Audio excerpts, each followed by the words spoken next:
That always got a hand out. My brother said, be a stand-up nigga and stand 10 toes down.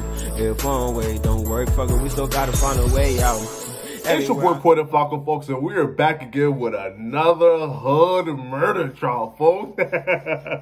Now, check it out, bro. This is the story of Jimmy Henchman, the goon who almost killed 50 and Tupac. This nigga was thugging, folks. He was thugging.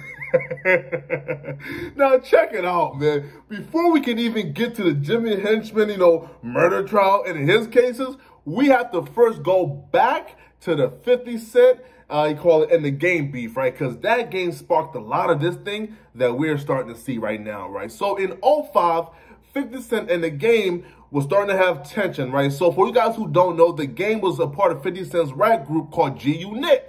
So that little group was having some tension. I can't speak to that, folks.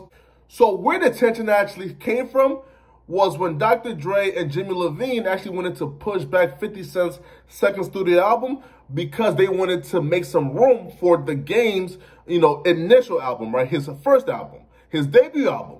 And 50 Cent like, well, hold up now, bro, I'm the star. What the fuck? I'm the star. So Game got with for 50 Cent not wanting to push back his album, and some friction started, right? The friction got so deep that even in the Hater 11 video, again, we all know that song is a hood anthem, feel me? And hater 11, hater on stop. I'm gonna shine to my stop. I'm right, MVP. We all know that song. So in that song, right, 50 and the game tension was so peaking, right? That 50 ain't even want to sit up front with the game. And 50 said you wanted to sit in the back. Eventually, the beef spoiled over, right? When 50 Cent and the game got into it because 50 Cent went on live radio later in 2005 and said, yo, the game is no longer a part of G-Unit. The game heard that and said, what? You just a mule?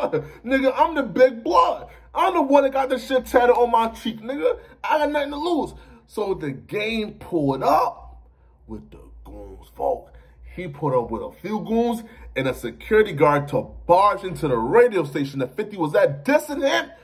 Woo! And security ultimately shot the game's affiliate. So that right there was when blood was first drawn and things escalated, folks.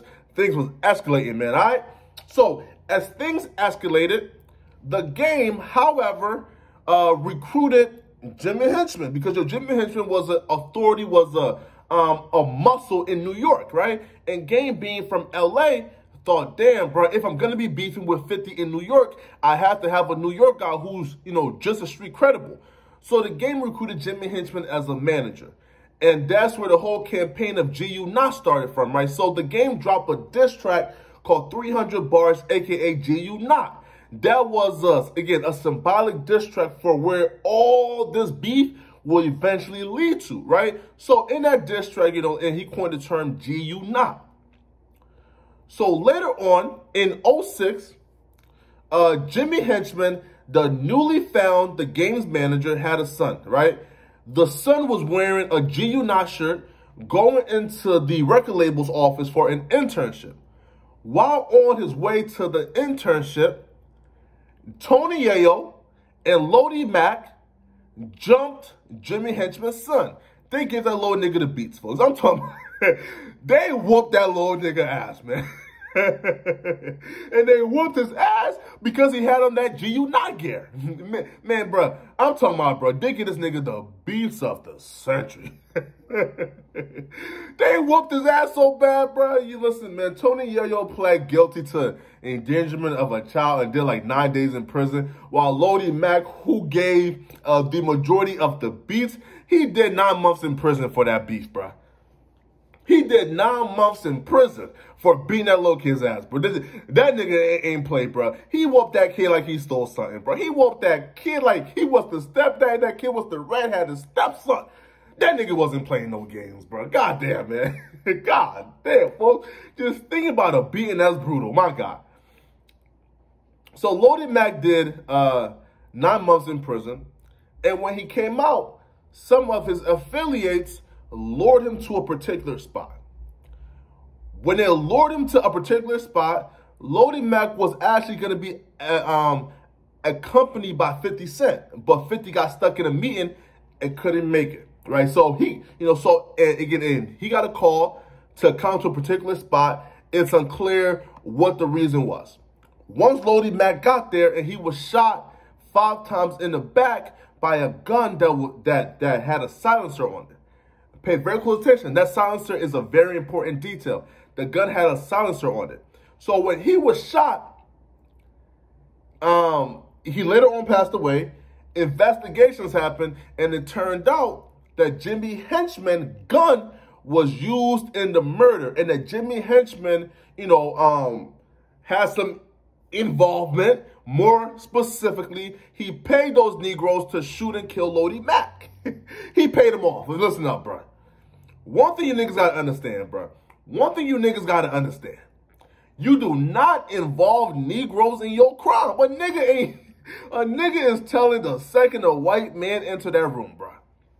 And that's what happens, man. Feel me, yo? They found the dude who shot him, niggas use their personal cars to, do crimes. Surveillance camera seen, he owned that car, he did it, cool. Bro, we seen you did it, bro. Who hired you? Turned out Jimmy Henchman hired them, and that nigga gave them his personal gun to do the shooting with, folks. The gun was registered to him. He gave him the gun with the silencer on it. Listen up, man. If this is not the dumbest crime ever,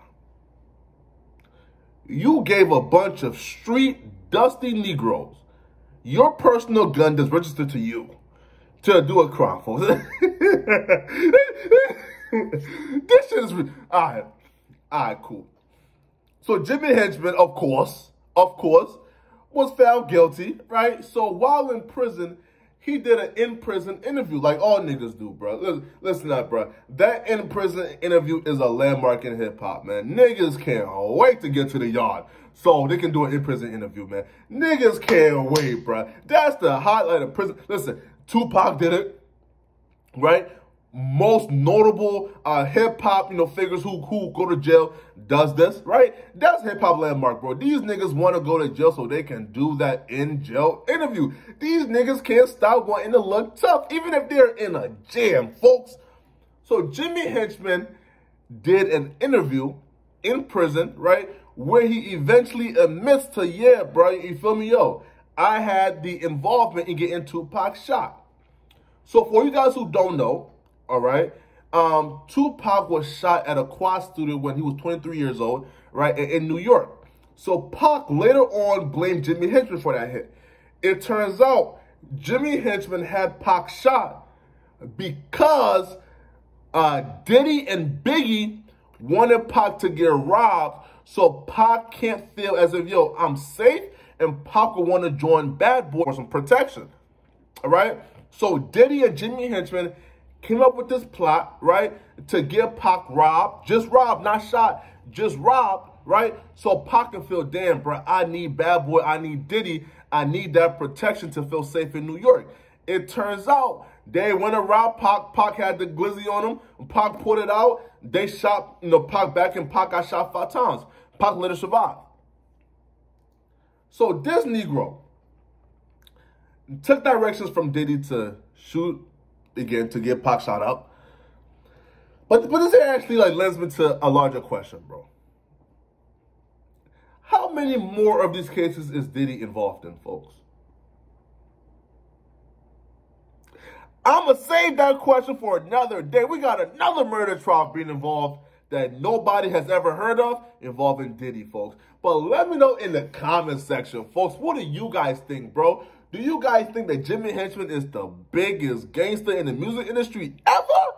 Or do you think Jimmy Henchman is pussy, folks? Let me know in the comment section, man. I'm not a street nigga, so I'm not qualified to even answer that question, man. Let me know in the comment section, folks. It's your boy, Poetic Flocka, man. Also, bruh, click the Discord link in the chat, man. I'm trying to get to 5,000 subs by June, yo. So please, folks, please, please, please, please, please, click the sub button. Give me the 5,000 sub in June, man. It's your boy, Poetic Flocka. I'm out of here, folks. Always got a handout. My brother said, be a stand-up nigga and stand 10 toes down. If one way don't work, fuck it, we still gotta find a way out. Everywhere I